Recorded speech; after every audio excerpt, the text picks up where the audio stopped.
কিন্তু আমাদেরকে 2 মাস 3 মাস 6 মাস কাল বেতন করে ঘুরিয়ে হঠাৎ একদিন যে আমরা দেখি ওই ছেড়ো ইন্টারন্যাশনাল ব্যবস্থাপন আমাদের এখান থেকে অফিস বন্ধ করে চলে গেছেন। আমরা দুঃখে কষ্টে এবং ওই দিন আমাদের প্রায় 10 থেকে 15 জন স্টুডেন্ট ওইখানে জ্ঞান হারিয়ে ফেলেন।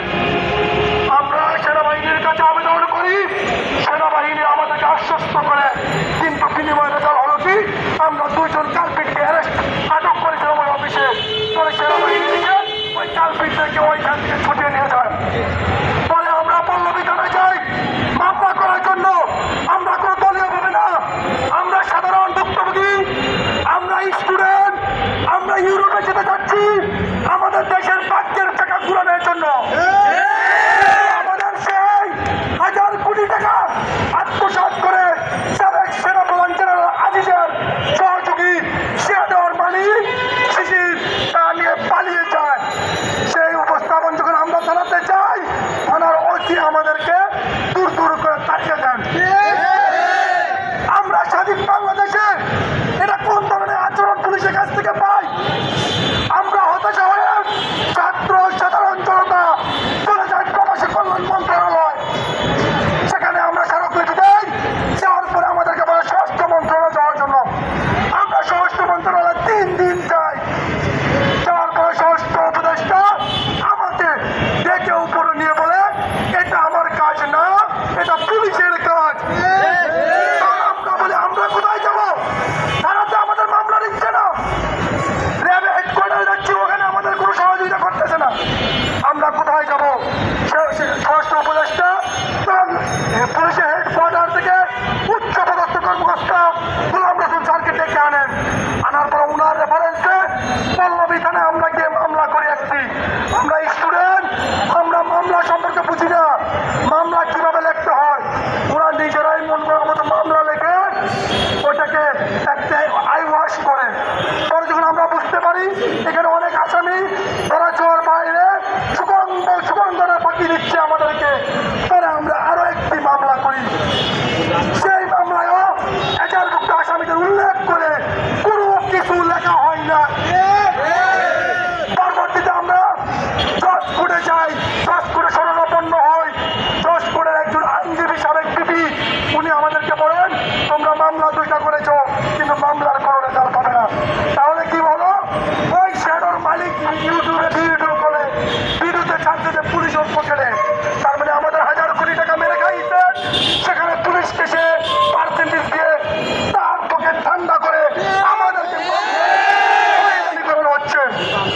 নামে মাত্র একটি আসামি জেনারেল আজিজের চামচা শহীদুলকে আমরা অ্যারেস্ট করাইতে বাধ্য হই। অ্যারেস্ট করানোর পরে পরে তোলা পরে 2 দিনের রিমান্ড মঞ্জুর করে মাননীয় আদালত। কিন্তু পুলিশের এখানে রহস্যময় 2 দিনের রিমান্ডের জায়গায় ওরা 1 দিন নিয়ে আসছে। রিমান্ড নামে কিছু নাই, কোনো তথ্য নাই। তাহলে পুলিশের এত নাটক কেন? স্বাধীন বাংলায় পুলিশের এত নাটক কেন? এই জন্য কি 30 লাখ শহীদ হয়েছে? এই জন্য 2 লাখ মা-বোন সম্পন্ন হারাইছেন? এই জন্য 24-এ গণ অভ্যুত্থান করেছেন? সেই পুলিশের আগের চেহারা, সেই পুলিশের পকেট মামা, সেই পুলিশের উদার জ্বালা এখনো রয়ে গেছে। আমরা পুলিশকে ছাত্র সমাজ থেকে বলে দিছি আপনারা আমরা আসামি ঠিকানা লোকেশন সব কিছু ঠিক করে আপনাদেরকে জানাবো। প্রয়োজন হলে আমরা আমাদের পকেট থেকে টাকা দিয়ে গাড়ি ভাড়া করবো। আমরা স্টুডেন্ট আপনাদের পাশে রাখবো, তবু আসামি অ্যারেস্ট করার ব্যবস্থা করেন।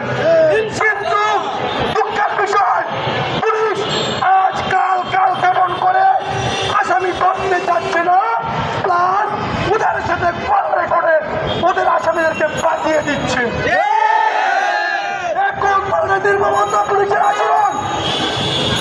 পুলিশ যদি আমাদের মামলা না নেয়, আসামি না করে আমাদেরকে সরাসরি বলে দেন আমরা ওদের কাছে যাব না। আমরা ছাত্র বাংলা ভাষা আন্দোলন রাজপথ থেকে আদায় করেছি। 69-এর গণ অভ্যুত্থান রাজপথ থেকে উঠেছে। 71-এর স্বাধীনতা রাজপথ থেকে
সাংবাদিক ভাইদেরকে উদ্দেশ্যে বলতেছি ভাই, আপনারা, আমরা এর আগে আপনাদের উদ্দেশ্যে আরো কয়েকবার আমরা বলছি, কিছু কিছু নিউজ যমুনা চ্যানেল কিছু কিছু সার অংশ দেখাইছে,